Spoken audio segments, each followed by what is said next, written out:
Good morning everyone, welcome to daily current affair session.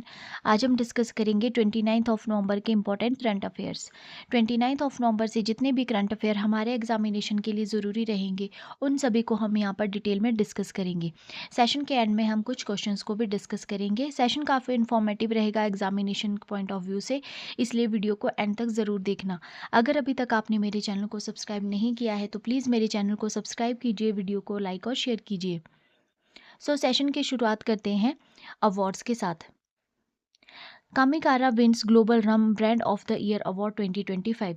28 नवंबर 2025 को Indian रम कामिकारा, जिसको कि प्रोड्यूस किया जाता है पिकेडली एग्रो इंडस्ट्रीज़ के द्वारा, को यहाँ पे global rum brand of the year award दिया गया स्पिरिट्स बिजनेस अवार्ड 2025 लंदन में।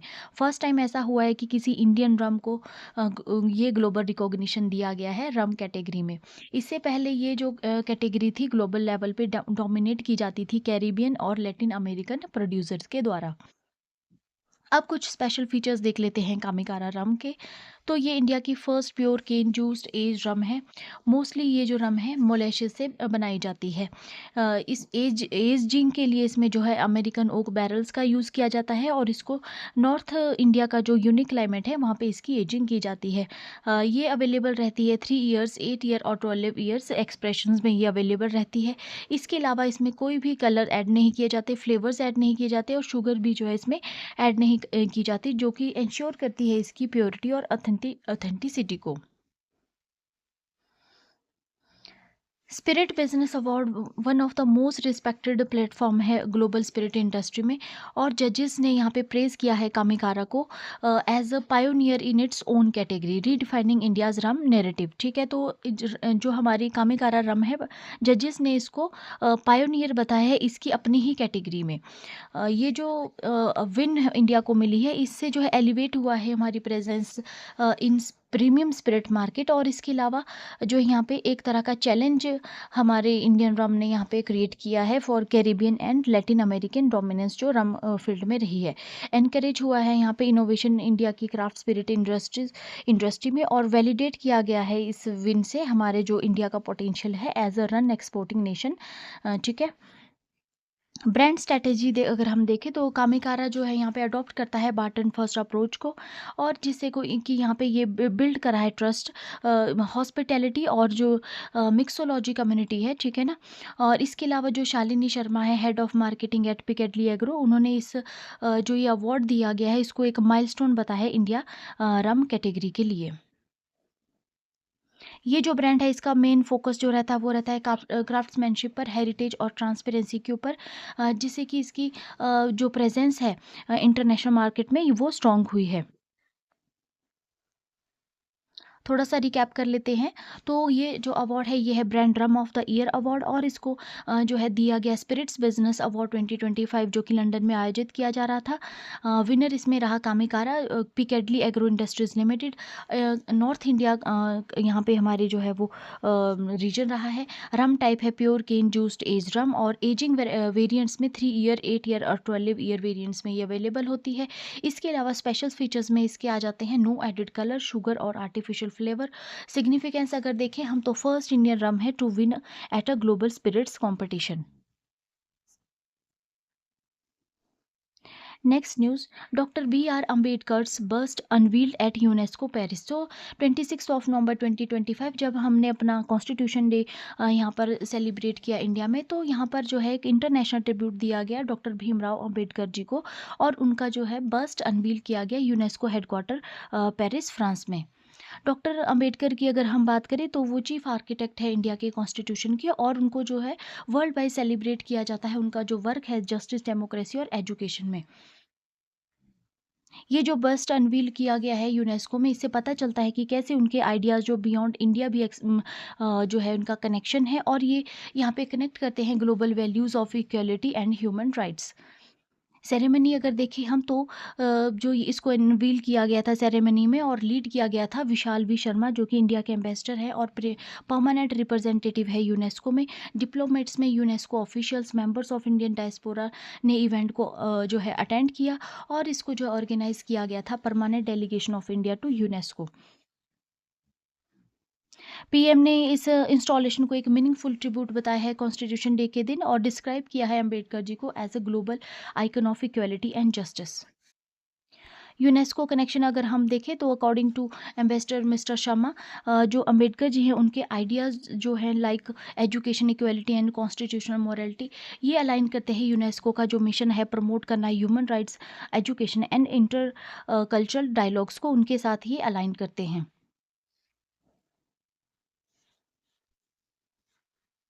Next news is from Goa. So, Goa CM released stamp honoring filmmaker K. Vaikunt at IFFI 56. So, 28th of November 2025 को 56 international film festival of India जो कि पणजी गोवा में चल रहा है, गोवा के सीएम प्रमोद सावंत जी ने अनवील किया commemorative stamp in the memory of veteran cinematographer and film maker K Vaikunth. के वैकुंठ जी का करियर अगर हम देखें तो उन्होंने 5 डेकेड्स तक जो है यहाँ पे इंडियन सिनेमा में अपना करियर जो है वो स्पैन किया। इसके अलावा उन्होंने 35 plus feature films along with documentaries and commercials के ऊपर वर्क किया और उनकी जो क्लासिक्स है उसमें इंक्लूड है मेरे अपने, बंधन, मौसम, राज एंड परिचय। स्पेशल स्क्रीनिंग देखें तो गोवा मार्चेज़ ऑन, इस ओकेशन को जो है वो मार्क करते हुए वैकुंठ जी की 1977 डॉक्यूमेंट्री गोवा मार्चेज़ ऑन को स्क्रीन किया गया। ये जो फीचर फिल्म है इसमें कैप्चर किया गया है गोवा के कल्चर जर्नी को और हाईलाइट किया गया है उनकी जो डीप कनेक्शन रहा है गोवा के साथ। वैकुंठ जी का सिनेमैटिक स्टाइल देखें तो वो अपने ब्लेंडिंग टेक्निकल ब्रिलियंस और ह्यूमन इमोशंस को ब्लेंड करने के लिए जाने जाते थे, ठीक है। और उनका जो ये विजुअल बैलेंस रहता है विद सेंसिटिविटी, इसने जो है फिल्म को एक मेमोरेबल और एंटरटेनमेंट के रूप में इंडस्ट्री में एस्टेब्लिश किया। के वैकुंठ जी की को अगर हम देखें तो उनकी जो डेथ थी वो फ़रवरी 9 2003 को हो गई थी। बट जो उनका वर्क है उसको कंटिन्यूअसली यहाँ पे इंस्पायर कर रहा है फ़िल्म मेकर्स को इंडियन इंडस्ट्री में। कॉमोमेरेटिव जो स्टैम्प है ये एक सिंबॉलिक रिकॉग्निशन उनका दिया दिया गया, उनका जो कंट्रीब्यूशन रहा है इंडियन सिनेमा में।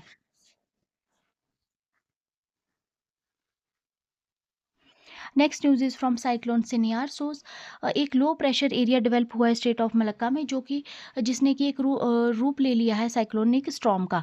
According to Indian meteorological department जो नवंबर 26 को एक यहाँ पे फुल फ्लैज साइक्लोन डेवलप हो जाएगा और ये जो है डिस्ट्रीब्यूट रहेगा बे ऑफ बंगाल और साउथ श्रीलंका में। इसके साथ ही जो है यहाँ पे इसका जो नाम है सिनियार, ये इसका मतलब होता है लायन, जो कि सजेस्ट किया गया था यूनाइटेड अरब अमीराट्स के द्वारा अंडर वीएमओ ESCAP panel on tropical cyclones.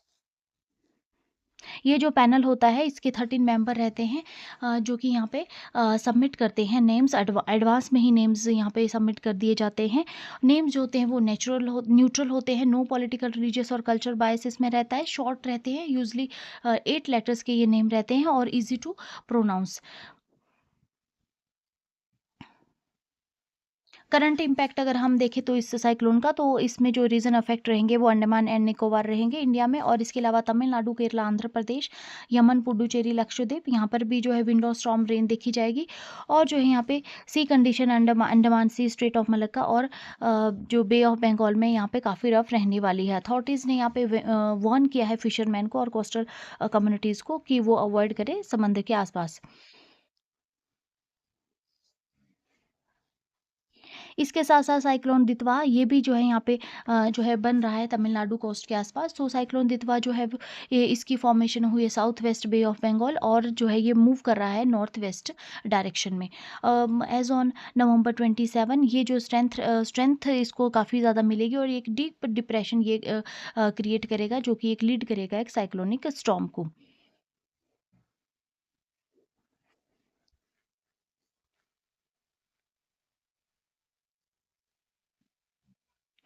Quick effects देख लेते हैं। तो जो ये साइक्लोन है ये है दितवा और करंट जो इसकी लोकेशन है वो approximate 700 kilometre south west of Chennai जो बताई गई है। आईएमडी ने अलर्ट किया है ऑरेंज अलर्ट फॉर पुडुचेरी नवंबर 28 से लेकर 1 दिसंबर तक और रेनफॉल अलर्ट जो है यहाँ पे दिए गए हैवी रेनफॉल के आंध्र प्रदेश में 29 नवंबर को। स्टॉर्म डेवलप जो हुआ है ये एक साइक्लोनिक स्टॉर्म जो यहाँ पे बना है, ठीक है ना। और ये जो स्टॉर्म रहेगा इसकी जो डेवलपमेंट था ये 27 ऑफ नवंबर को जो है यहाँ पे इसने साइक्लोन के जो है वो फॉर्म ले लिया था। Next news, Assam passes anti polygamy bill 2025। सो 28 नवंबर 2025 को आसाम लेजिस्लेटिव असेंबली ने Assam prohibition of polygamy bill 2025 जो है वो पास किया, जो कि एक टफेस्ट लॉ रहेगा अगेंस्ट पॉलीगैमी इन इंडिया। क्या है ये लॉ, तो देख लेते हैं। पॉलीगैमी जो है अब इलीगल हो गई है, मतलब कोई भी पर्सन जो है यहाँ पे without legally ending first marriage दूसरी शादी नहीं कर सकता। Concealing a previous marriage punishable रहेगी अप टू 10 ईयर्स, ठीक है ना। अगर कोई अपनी पिछली शादी को छुपाता है तो उस केस में जो है 10 साल की सज़ा दी जाएगी। और सेकंड मैरिज अगर विदाउट डाइवर्स कोई करता है तो इसमें जो है 7 ईयर की जो जेल रहेगी। रिपीट ऑफेंसेस, कोई बार बार ये ऑफेंस कर रहा है तो उसको जो है फेस करनी पड़ेगी double punishment compare to first time offenders. Religious clerics अगर देखें तो जो ऐसी मैरिजेस जो कंडक्ट करवाएंगे, लाइक जो पंडित होते हैं या जो चर्चेज में, तो उनको भी जो है 1.5 लाख रुपए तक का यहाँ पे फाइन दिया जाएगा, देना पड़ेगा। ऑब्स्ट्रक्टिंग जस्टिस, कोई भी यहाँ पे हाइड करता है, डिले करता है information about a prior marriage, तो उसको यहाँ पे 2 साल की जेल और 1 लाख रुपए का फाइन देना पड़ेगा। ऐसे इंडिविजुअल को पब्लिक सेक्टर बैन किया जाएगा। जो कन्विक्टेड इंडिविजुअल होंगे उनको गवर्नमेंट जॉब्स में और स्टेट वेलफेयर जो स्कीम्स रहती है उसके बेनिफिट्स नहीं दिए जाएंगे। और विक्टिम जो होगा उनको जो है सपोर्ट किया जाएगा, कंपनसेशन फंड भी यहाँ पे प्रोवाइड किए जाएंगे, ठीक है।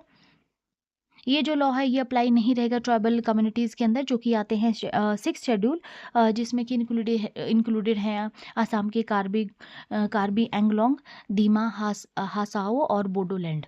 शेड्यूल ट्राइब जो आसाम में है वो फॉलो करेंगे अपने जो भी उनके कस्टमरी जो रिचुअल्स और जो पर्सनल लॉज है उनको ही वो यहाँ पे फॉलो कर सकते हैं। इंपॉर्टेंस अगर हम यहाँ पे देखें तो यहाँ पे जो है वुमेन्स को लीगल प्रोटेक्शन प्रोवाइड करवाई गई है अलॉन्ग विथ कंपनसेशन। और यहाँ पे सोसाइटी को जो है स्ट्रेंथन किया गया है the norms of monogamous marriage and accountability, ठीक है, ताकि सोसाइटी में जो है मोनोगेमस मैरिज जो है प्रिविलेंट रहे। और गवर्नेंस में यहाँ पे बैलेंस किया जा रहा है यूनिफॉर्म सिविल लॉ को with respect for tribal autonomy. Future reform अगर हम देखें तो इसको जो है एक मेजर स्टेप की तरफ देखा जा रहा है towards a uniform civil code, और जो यहाँ पे ब्रॉड जो सिविल लॉ रिफॉर्म्स हैं। क्विक फैक्ट्स अगर हम देखें तो ये जो लॉ है इसका नाम है Assam prohibition of polygamy bill 2025, introduce किया गया winter session of Assam assembly 2025 में।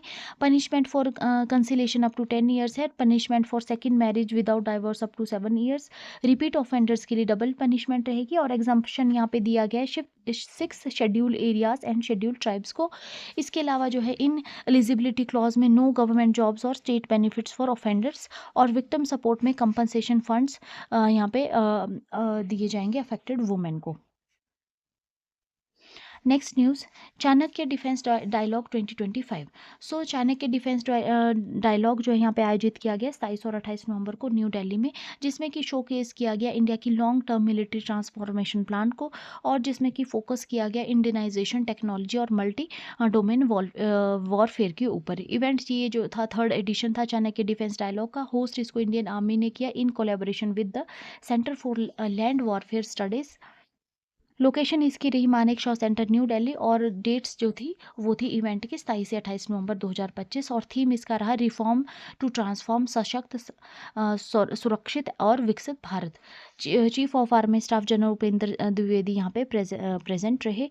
पर्पज़ क्या था डायलॉग का, तो ये जो डायलॉग था इसमें जो है यहाँ पे साथ लाया गया मिलिट्री लीडर्स को, डिप्लोमेट्स और स्ट्रेटेजिस्ट को, एकेडमिक्स और यूथ को, और प्राइवेट सेक्टर एक्सपर्ट को। और जो ये यहाँ पे जो डिस्कशन का एम था वो था India involving security challenges and outline a road map for defence transformation, ठीक है। तो इंडिया की जो सिक्योरिटी चैलेंजेस है और यहाँ पे एक रोड मैप जो है डिफेंस ट्रांसफॉर्मेशन के लिए तैयार करना, उसके ऊपर डिस्कशन करना और अलाइन करना है इंडिया का जो हमारा विजन है becoming a developed nation by 2047। ये यहाँ पे डिस्कशन का जो है पॉइंट रहा था ड्यूरिंग डायलॉग।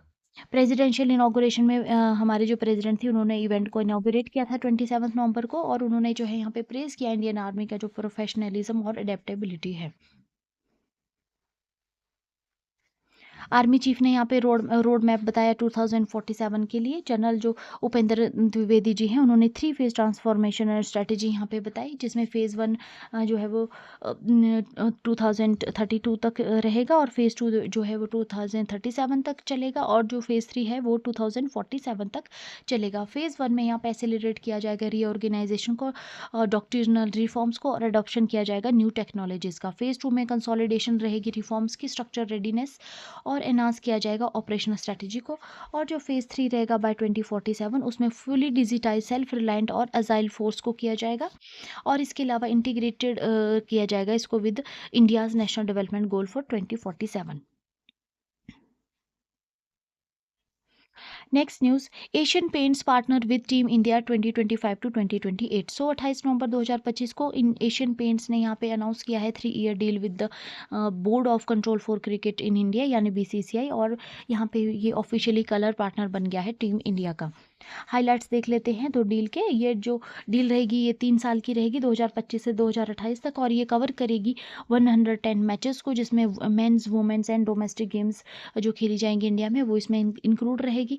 इसके अलावा अगर स्कोप देखें तो यहाँ पे on ground activations, digital fan campaigns चलाए जाएंगे, और ब्रांडिंग की जाएगी across match venues. Special campaign features में एशियन पेंट कलर कैंपेन चलाया जाएगा, जिसमें कि डिजिटल एक्टिवेशन में जो है कैप्चर किया जाएगा मोस्ट कलरफुल फैंस को स्टेडियम में, और ऐड किया जाएगा फन एंड ब्रांड्स को। कलर काउंटडाउन में यहाँ पे एक सेगमेंट लिंकिंग रहेगी डिकोर और कलर ट्रेंड्स की विद क्रिकेट एक्साइटमेंट। क्या इंपॉर्टेंस है इस पार्टनरशिप की, तो यहाँ पे एक ब्रांड सिनर्जी देखें तो एशियन पेंट्स का जो कनेक्ट करेगा इसकी leadership in colour and डिकोर with crickets emotional appeal, और यहाँ पे एक्सपेंडिंग रहेगी स्पॉन्सरशिप की। एशियन पेंट्स से ज्वाइन करेगा रिलायंस, कैंपा, एसबीआई लाइफ और एटमबर्ग टेक्नोलॉजीज को as official BCCI partner. Customer reach अगर हम देखें तो क्रिकेट यहाँ पे बिलियन प्लस फैन बेस है, जो कि यहाँ पे एशियन पेंट्स को डायरेक्ट एक्सेस देता है to diverse audience. Next news, Indian scientist develop AI tool Oncomark for cancer research. So 28 नवंबर 2025 को इंडियन रिसर्चर्स ने अनाउंस किया है एक major advancement in cancer diagnostic, और लॉन्च किया है Oncomark, an AI powered framework diagnose to decode cancer at the molecular level. तो इंडियन रिसर्चर्स ने यहाँ पे ऑन्कोमार्क को लॉन्च किया है, जो कि एक एआई पावर्ड फ्रेमवर्क है, जो कि यहाँ पे डिज़ाइन किया गया है to decode cancer at the molecular level. Molecular level पे ही जो है यहाँ पे कैंसर को डिकोड किया जाएगा। इसको डेवलप किया गया है by S N Bose national centre for basic science in collaboration with Ashoka university. Oncomark जो है जो ये एक मूव है बियॉन्ड ट्रेडिशनल कैंसर स्टेजिंग, और इसमें जो है मेथड यूज़ किया गया है उसमें आइडेंटिफाई करना है बायोलॉजिकल हॉलमार्क को, जो कि यहाँ पे ड्राइव करते हैं ट्यूमर ग्रोथ को, स्प्रेड करते हैं और रेजिस्टेंस टू ट्रीटमेंट क्रिएट करते हैं। वर्किंग देख लेते हैं ऑन्कोमार्क की, तो ऑन्कोमार्क में यहाँ पे यूज़ किया जाएगा मशीन लर्निंग को to detect hallmark based biological programmes, और यहाँ पे जो है ये इन्फ्लुएंस करेंगे कैंसर बिहेवियर को, जिसमें आ जाते हैं मेटास्टेसिस यानी स्प्रेड ऑफ कैंसर, की कैसे कैंसर का स्प्रेड होता है, और immune system evasion, genomic instability और अनकंट्रोल सेल प्रोलिफरेशन को यहाँ पे जो है वो देखा जाएगा।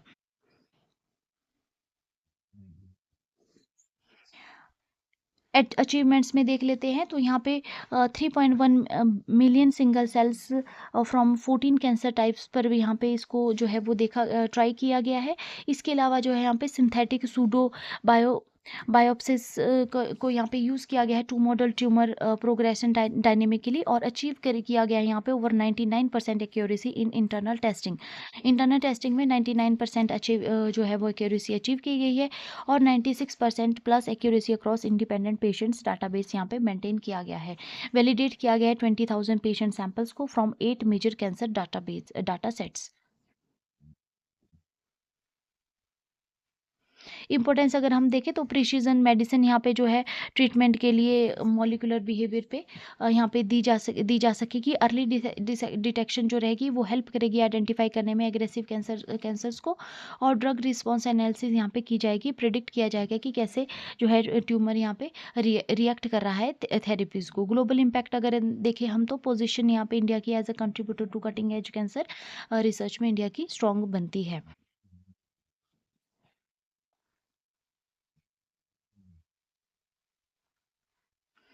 Next news, Indian global forum launches $250 million fund 2025। So यहाँ पे जो इंडियन ग्लोबल फोरम ने यहाँ पे जो है 250 मिलियन फंड जो है वो अनाउंस किए हैं, और ये जो इवेंट रहा ये अनाउंसमेंट की गई 2025 at IGF middle east Dubai में। मेन ऑब्जेक्टिव जो इसी अनाउंसमेंट का है उसका ऑब्जेक्टिव रहेगा help Indian customer and industrial brand to expand globally. Hub location देखें तो ये हब दुबई में है और इसको सपोर्ट किया गया है DP वर्ल्ड लॉजिस्टिक इंफ्रास्ट्रक्चर के द्वारा। की फीचर्स देख लेते हैं फंड के। तो ये जो फंड दिए गए हैं इसका ऑब्जेक्टिव है प्रोवाइड करना Indian brands with capital and support to enter global market. Fund का साइज रहेगा अप्रॉक्सीमेट 250 मिलियन, जिसको कि यहाँ पे बैक किया जाएगा with family office and Ananta capitals के द्वारा। लॉन्च किया गया इसको IGF मिडल ईस्ट 2025 में, जो कि हाईलाइट करता है इंडिया UAE ट्रेड पार्टनरशिप को। फोकस एरिया इसका रहेगा food and beverages, consumer products, chemicals, automotive, advance manufacturing and industrial goods जो है इसका मेन फोकस एरिया रहेगा। सपोर्ट मैकेनिज्म हम देखें तो इसे एक्सेलरेट किया जाएगा हमारा जो प्रोग्राम है ग्लोबल मार्केट रेडीनेस का। यहाँ पे जो access to investor partners and customers provide की जाएगी, और जो है यूज़ किया जाएगा दुबई का जो लॉजिस्टिक इंफ्रास्ट्रक्चर है बाय DP वर्ल्ड। असिस्टेंस यहाँ पे रहेगी branding, compliance and regulatory navigation के लिए। स्ट्रेटेजिक इंपॉर्टेंस अगर हम देखें तो ग्लोबल स्केलिंग में हेल्प करेगा इंडियन ब्रांड्स को to build recognition beyond domestic market. इसके अलावा इंडिया UAE ट्राइज जो है यहाँ पे स्ट्रेंथन हो गए बायलेटरल रिलेशंस। मार्केट डाइवर्सिफिकेशन यहाँ पे रहेगी, ओपन अपॉर्चुनिटीज़ रहेगी इंडियन जो हैं उनको उनके लिए मिडल ईस्ट, अफ्रीका, यूरोप और बियॉन्ड यहाँ पे मार्केट डाइवर्सिफिकेशन रहेगी। बूस्ट किया जाएगा हमारे जो SMEs है प्रोवाइड किए मिड साइज़ और स्मॉल फर्म्स जो रहेगी उनको एक प्लेटफॉर्म ग्लोबल ट्रेड्स के लिए प्रोवाइड किया जाएगा। दुबई को जो है यहाँ पे कनेक्टिविटी और जो रेगुलेटरी एफिशिएंसी है, ठीक है ना, और जो इन्वेस्टर नेटवर्क है उसका ये एक तरह से गेटवे की तरह इस्तेमाल इसका किया जाएगा। चैलेंजेस अगर हम देखें तो चैलेंजेस यहाँ पे मार्केट रेडीनेस, ठीक है ना, और कॉम्पिटिटिवनेस यहाँ पे रहेगी। एग्जीक्यूशन रिस्क रहेगा, और एक्सटर्नल रिस्क में जियोपॉलिटिकल टेंशन, करेंसी फ्लक्चुएशन और डिमांड अनसर्टेनिटी रह सकती है ग्लोबल लेवल पे। क्विक रिकैप करते हैं तो इसको लॉन्च किया गया इंडिया ग्लोबल फोरम के द्वारा। $250 मिलियन फंड साइज रहेगा। लॉन्च जो इवेंट था ये 2025 IGF मिडल ईस्ट दुबई में चल रहा था। ऑब्जेक्टिव है इसका सपोर्ट करना इंडियन ब्रांड्स ग्लोबल एक्सपेंशन, और सेक्टर टारगेटेड में आ जाते हैं इसमें chemicals, auto manufacturing, consumer products इसमें आ जाते हैं। इसके अलावा लोकेशन इसकी रही Dubai with DP world logistic support. Now next news, PM Modi inaugurates 77-foot Rama statue at Ram and Ramayan theme park in Goa। सो 28 नवंबर 2025 को 55th एनिवर्सरी जो आयोजित की जा रही थी श्री समास्थान गोकर्ण प्रगत गली जीवोत्तम मठ की, ठीक है। लोकेशन इसकी रही कैनाकोना साउथ गोवा में। तो यहाँ पे जो है 77 फुट भगवान श्री राम का स्टैचू और Ramayan theme park PM Modi के द्वारा इनागुरेट किया गया। हाईलाइट देख लेते हैं तो अनवीलिंग हुई यहाँ पे 77 foot bronze statue of Lord Rama. Opening रही यहाँ पे रामायण थीम पार्क की, और रिलीज किया गया यहाँ पे commemorative postal stamp and icon को एंड कॉइन को। रामायण थीम पार्क अगर हम देखें तो इसको डिज़ाइन किया गया है as a interactive culture space, जो कि इंस्पायर करता है हमारे एपिक्स को। 77 फुट स्टैचू जो भगवान श्री राम का है उसको अनवील किया गया, मेकिंग द मठ a new centre for spiritual tourism. जो मठ है ये one of India's oldest spiritual institution है, और यहाँ पे प्रिजर्व करता है द्वैतवा वेदांता ट्रेडिशन को, और नर्चर करता है गोवाड़ सरस्वत ब्राह्मण कम्युनिटी को सेंचुरी से, काफ़ी सेंचुरी से इसको ये यहाँ पे जो है ये नर्चर कर रहा है। उडुपी स्पिरिचुअल गैदरिंग देखें तो अर्लियर जो यहाँ पे PM मोदी ने विजिट किया श्री कृष्ण मठ इन उडुपी कर्नाटका, और यहाँ पे ज्वाइन किया उन्होंने लक्षा कंठ गीता पारायण को, जहाँ पर कि 1 लाख पार्टिसिपेंट ने रिसाइट किया भगवत गीता को एक साथ में। इनागुरेशन में यहाँ पे इंक्लूड रहे सुवर्णा तीर्थ मंतापा कनका कवचा यानी gold plated window covering at the reverse कनका किंदी, जिसको कि लिंक किया जाता है सेंट कंकादासा के साथ।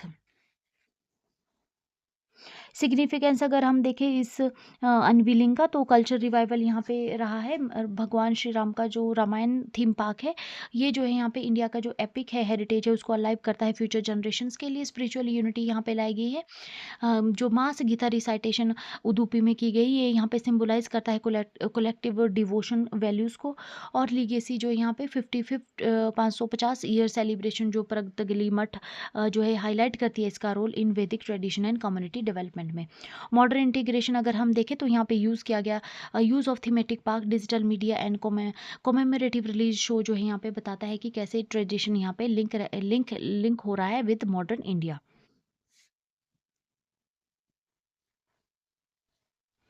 Next news. India's economy to grow at 6.6% in financial year 2025-2026 according to IMF. So IMF ने यहाँ पे प्रोजेक्ट किया है इंडिया की जो जीडीपी रहेगी 6.6% रहेगी for the financial year 2025 to 2026। और ये ऑफिशियली अनाउंस किया गया by international monetary funds executive board on November 26 2025, जो कि यहाँ पे following the conclusion of its annual article 4 consultation with India. की अनाउंसमेंट देख लेते हैं। तो अनाउंसमेंट की गई international monetary fund executive board के द्वारा 26 नवंबर को ये अनाउंसमेंट की गई। और जो रिपोर्ट थी ये थी annual article 4 consultation with India. और यहाँ पे जो है प्रोजेक्ट की गई है इंडिया की जीडीपी ग्रोथ है 6.6% इन फाइनेंशियल ईयर 2025-2026। कॉन्टेक्स्ट अगर हम देखें तो ग्रोथ जो थी 6.5% रही थी फाइनेंशियल ईयर 24-25 में। स्ट्रॉन्ग ये रही फर्स्ट क्वार्टर में अप्रॉक्सीमेट 7.8% फाइनेंशियल ईयर 25-26 में। और जो फोकस एरिया इस बार देखा गया है वो रहा है जो इंक्रीज हमारी जो जीडीपी रही उसमें जीएसटी रिफॉर्म, जो कि हाईलाइट करता है stabilising factor against external shock. और यहाँ पे जो है इंक्लूड रहे हैं 50% यूएस टैरिफ हाइक जो है यहाँ पे ऑन सिलेक्टेड इम्पोर्ट्स, इनका भी यहाँ पे फोकस रहा है। इंपॉर्टेंस अगर देखें तो यहाँ पे कंफर्म होती है इंडिया की position as one of the fastest growing major economies. री जो यहाँ पे डोमेस्टिक डिमांड है, इंफ्रास्ट्रक्चर इन्वेस्टमेंट और डिजिटलाइजेशन जो है यहाँ पे देखी गई है। इसके अलावा जो है वो स्ट्रक्चर रिफॉर्म्स में लेबर, लैंड, एजुकेशन और हेल्थ केयर, फाइनेंस यहाँ पे इसकी सस्टेनेबिलिटी लॉन्ग टर्म ग्रोथ में देखी गई है। Next news, 44th India International Trade Fair 2025 concludes with awards. So India International Trade Fair जो कि फर्स्ट टाइम आयोजित किया गया था 1980 में एट प्रगति मैदान न्यू दिल्ली, ये जो है इंडिया का लार्जेस्ट एनुअल ट्रेड और कल्चर एग्जीबिशन रहा है। ठीक है, इसको जो हर साल ऑर्गेनाइज किया जाता है इंडिया ट्रेड प्रमोशन ऑर्गेनाइजेशन के द्वारा। यूजली ये जो है 14 से 27 नवंबर के बीच में आयोजित किया जाता है एनुअली। 2 वीक्स का ये फेयर रहता है जो कि अब कंक्लूड हुआ 28 नवंबर को। और वेन्यू इसका रहा था इस बार का 2025 का भारत मंडपम न्यू दिल्ली। और ऑर्गेनाइजर इसमें रहे India trade promotion organisation. Theme इस बार की रही एक भारत श्रेष्ठ भारत। विजिटर्स में ओवर 18 लाख पीपल ने इसको अटेंड किया था। और इसमें कुछ अवार्ड्स भी दिए गए थे, देख लेते हैं मेजर अवार्ड्स की हाईलाइट। तो इसमें पार्टनर स्टेट कैटेगरी में गोल्ड अवार्ड राजस्थान को, सिल्वर बिहार को और ब्रॉन्ज उत्तर प्रदेश को दिया गया। और कमेंडेशन जो है यहाँ पे महाराष्ट्र को दी गई। फोकस स्टेट कैटेगरी में गोल्ड अवार्ड जो है झारखंड को दिया गया। स्टेट एंड यूनियन टेरिटरीज में गोल्ड जो है वो अवार्ड उड़ीसा को दिया गया, सिल्वर मध्य प्रदेश और ब्रॉन्ज पुडुचेरी को। और कमेंडेशन यहाँ पे जो है वो दिल्ली, गोवा और कर्नाटका को दी गई। थीमेटिक प्रेजेंटेशन जो स्टेट्स के द्वारा दी गई थी उसमें जो है गोल्ड मेघालय को दिया गया, सिल्वर अवार्ड केरला और ब्रॉन्ज आंध्र प्रदेश को दिया गया। और कमेंडेशन यहाँ पे छत्तीसगढ़, अरुणाचल प्रदेश और त्रिपुरा की रही। स्वच्छ पैविलियन स्वच्छ भारत अभियान में गोल्ड मेडल जो है हरियाणा को, सिल्वर पंजाब को और ब्रॉन्ज आसाम को दिया गया। और कमेंडेशन में अंडमान एंड निकोबार, उत्तराखंड और तमिलनाडु रहे।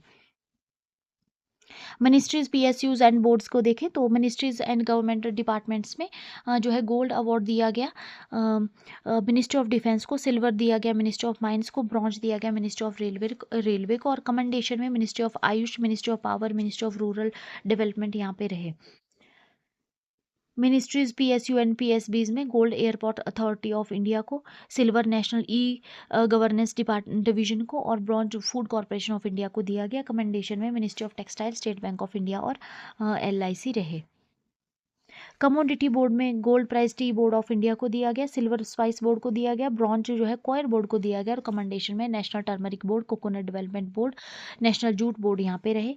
पब्लिक कम्युनिकेशन में जो है एंड आउटरीच में gold directorate general of tax payer services को, silver ministry of health and family welfare को, ब्रॉन्ज जो है central board of direct taxes को और कमेंडेशन में registrar general of census commissioner of India रहे। ठीक है, सेबी भी यहाँ पे रही और ministry of environment forest and climate change रहे।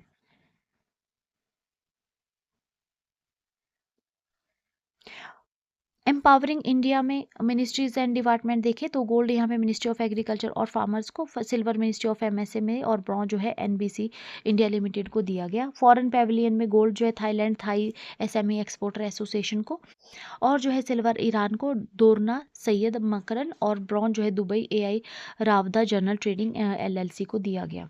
प्राइवेट सेक्टर अवार्ड में आरडीएम केयर को यहाँ पे गोल्ड दिया गया, dairy India private limited Ananda को सिल्वर दिया गया और ब्रॉन्ज जो है united Ekta engineering Udyog private limited Mittal electronics को दिया गया।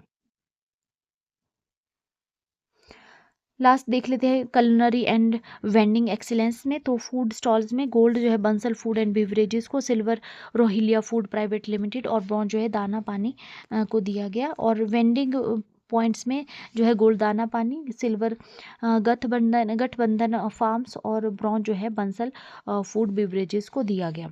सारे अवार्ड आपको यहाँ पे लर्न करने की ज़रूरत नहीं है, मैंने यहाँ पे एक बार सभी डिटेल में बता दिए हैं, लेकिन कुछ कुछ जो मिनिस्ट्रीज़ और जो है वो इवेंट की जो डिटेल है वो आप इसमें ध्यान में रख सकते हैं, जो कि एग्जामिनेशन पॉइंट ऑफ व्यू से ज़रूरी रहेगी। बाकी सारा इसमें जाने की ज़रूरत नहीं है। Next news, Jakarta becomes most populous city of the world, UN report 2025. So United Nations World Urbanization Prospectus Report 2025 में यहाँ पे जकार्ता को बताया गया है कि जकार्ता बन गई है most populous city of the world.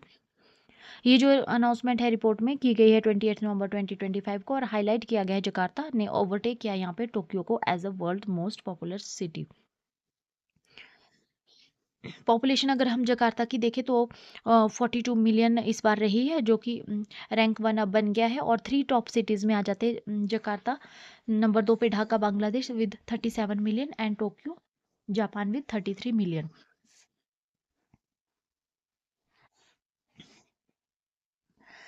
UN ने यहाँ पे जो है न्यू मेथडोलॉजी को यूज़ किया है। पहले जो जो रैंकिंग थी वो की जाती थी national definitions of city boundaries, और जो कि फेवर करते थे यहाँ पे सिटीज़ लाइक टोक्यो। इस बार जो है कुछ अपडेट्स यूज़ किए गए हैं जिसमें consistent population and Jio special criteria, mapping of function urban areas और इंक्लूजन किया गया है urban sprawl and regional connectivity का यूज़ किया गया है, जिससे कि यहाँ पे more accurate picture of mega city growth benefiting cities like Jakarta और ढाका यहाँ पे जो है वो प्रोवाइड की गई है। अर्बनाइजेशन ट्रेंड अगर हम देखें तो ओनली 20% जो है ग्लोबल पॉपुलेशन 1950s के आसपास जो है सिटीज़ में रहती थी, और 2025 में जो है ये नियरली 50% हो गई, यानी 8.2 बिलियन पीपल जो है अर्बन एरियाज़ में रहते हैं। और प्रोजेक्ट की जा रही है 2050 तक 2/3 ऑफ वर्ल्ड्स पॉपुलेशन जो है वो सिटीज़ में रहेगी। मेगा सिटीज़ ग्रोथ जो है वो 8 इन 1975 थी, जो बढ़कर 33 हो गई है 2025 में, यानी 4 फोल्ड जो है यहाँ पे इंक्रीज देखा गया है। एशिया डोमिनेट्स कर रहा है मेगा सिटी लैंडस्केप में। 9 of the world's top 10 most popular city जो है वो एशिया में आ जाती है, जिसमें जो है वो न्यू दिल्ली हमारी 4th नंबर पर आ जाती है, जकार्ता फर्स्ट पे और ढाका सेकंड पे, टोक्यो थर्ड पे और न्यू दिल्ली फोर्थ पे, शंघाई उसके बाद शंघाई, ग्वांगशू, मनीला, कलकत्ता और सियोल आ जाती है। ओनली नॉन एशियन सिटी जिसने टॉप 10 में पोजीशन बनाई है वो आ जाती है कैरो, कैपिटल ऑफ इजिप्ट।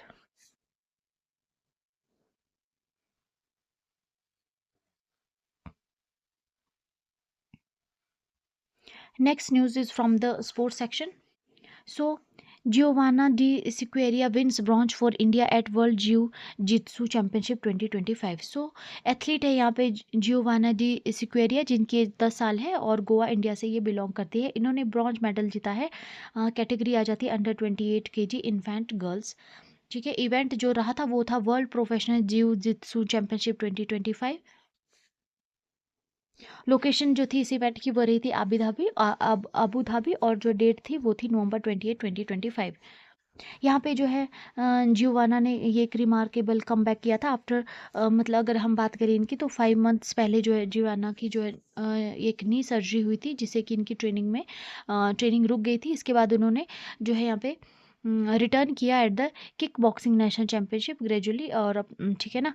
इसके बाद इन्होंने जो ये ब्रॉन्ज मेडल जीता है अबू धाबी में, जो रिफ्लेक्ट करता है उनका disciplinary silence and technical skill को, और ये एक तरह का हॉलमार्क है for a future champion. Family and coaching support अगर हम देखें, तो जियोवाना का जो सक्सेस है इसमें मेजर रोल उनकी मदर का रहा है, ठीक है ना। और कोच जो है रौनक सिंह, उन्होंने काफ़ी रोल प्ले किया है। उनकी जो एल्डर सिस्टर है एरिका डी सिक्वेरिया, वो भी एक ट्रेन मार्शल आर्टिस्ट है विद एडवांस जियो जित्सु सर्टिफिकेशन। उन और जो है strong family and coaching foundation यहाँ पे रही है गियोवाना के लिए, ठीक है ना, जिसने कि उनका कॉन्फिडेंस बूस्ट किया और उनको जो है हेल्प मिली यहाँ पे शाइन करने में इंटरनेशनल लेवल पे at this stage.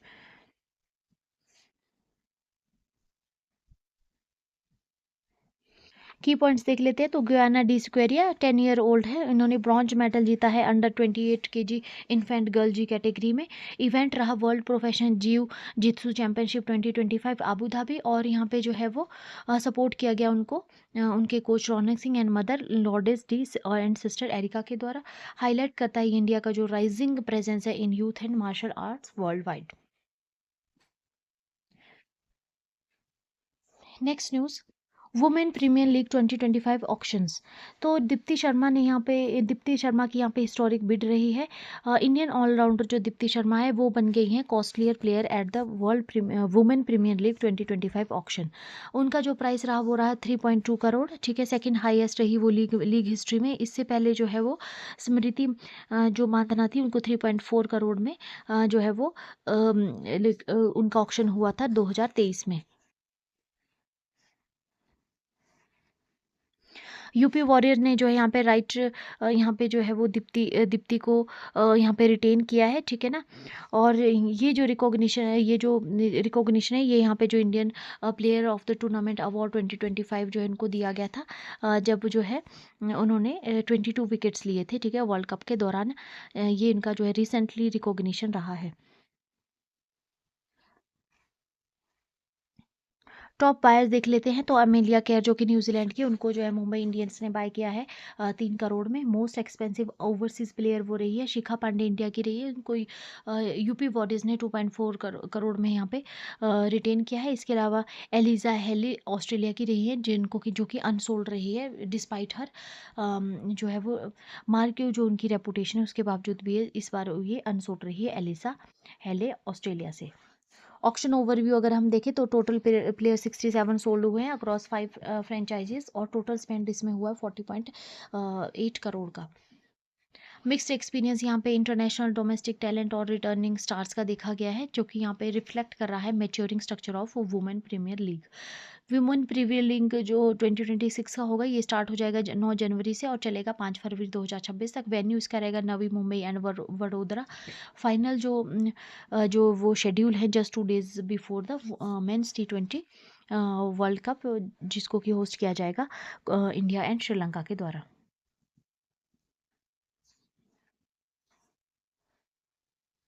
So friends, इसके साथ ही हमारा आज का ये सेशन कंप्लीट होता है। अब हम डिस्कस कर लेते हैं कुछ इंपॉर्टेंट क्वेश्चंस को, वन लाइनर क्वेश्चंस को। Which upcoming cyclone over the Indian ocean in November 2025 was named by UAE. तो कौन से साइक्लोन का नाम यूएई के द्वारा दिया गया है? साइक्लोन सिनियार, ठीक है, साइक्लोन सिनियार यहाँ पे यूएई के द्वारा नेम दिया गया है। Which Indian state passed the prohibition of polygamy bill in 2025 making polygamy a criminal offense। तो कौन सी स्टेट ने पास किया है? आसाम ने, ठीक है। Next news, who unveiled the Indian army's 3 phase transformation road map to 2047 at Chanakya defence dialogue 2025। तो किसने अनवील किया यहाँ पे 3 phase transformation road map? General Upendra Dwivedi, chief of army staff, ठीक है, general Upendra Dwivedi, chief of army staff. Which company became Team India's official color partner in 2025 under 3 year sponsorship deal? तो कौन सी company बनी है? Asian paints. What is the name of AI framework developed in India in 2025 to decode cancer at molecular level? तो क्या नाम रखा गया AI framework का? Oncomark. Which Indian rum won global rum brand of the year at the spirits business award 2025 in London? तो कौन सी rum है? कामिकारा रम।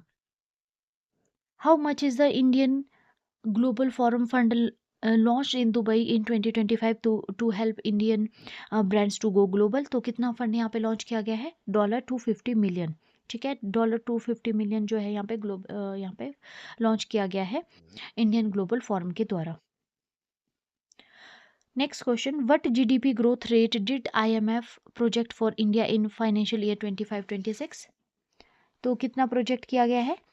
6.6%। ठीक है, 6.6% यहाँ पे IMF ने प्रोजेक्ट किया है इंडिया के जीडीपी को फाइनेंशियल ईयर 25-26 में। Which state won the gold award in partner state category at 44th IITF 2025? तो कौन सी स्टेट ने यहाँ पे जो है वो जीता है gold award in the partner state category में? तो आंसर आ जाता है, राइट आंसर इज राजस्थान। सो राजस्थान ने यहाँ पे जीता है gold award in the partner state category. Which city became the world's most populous in 2025 according to UN's World Urbanization Prospectus report? तो कौन सी सिटी बनी है? जकार्ता। ठीक है, Indonesia 42 million with 42 million population. Next news, who won bronze for India in the under 28 category at the World Jiu Jitsu Championship 2025? तो किसने जीता है ब्रॉन्ज? गियोवाना डी स्क्वेरिया, 10-year-old है गोवा से।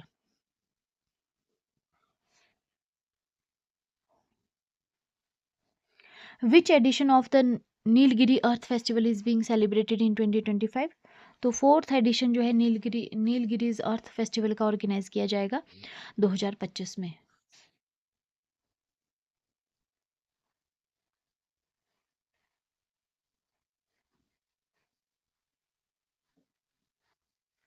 सो फ्रेंड्स, इसके साथ ही आज का हमारा ये सेशन कंप्लीट होता है। अगर आपको वीडियो पसंद आई तो प्लीज़ वीडियो को लाइक कीजिए, चैनल को शेयर और सब्सक्राइब कीजिए। Thank you so much. मिलते हैं नेक्स्ट वीडियो में।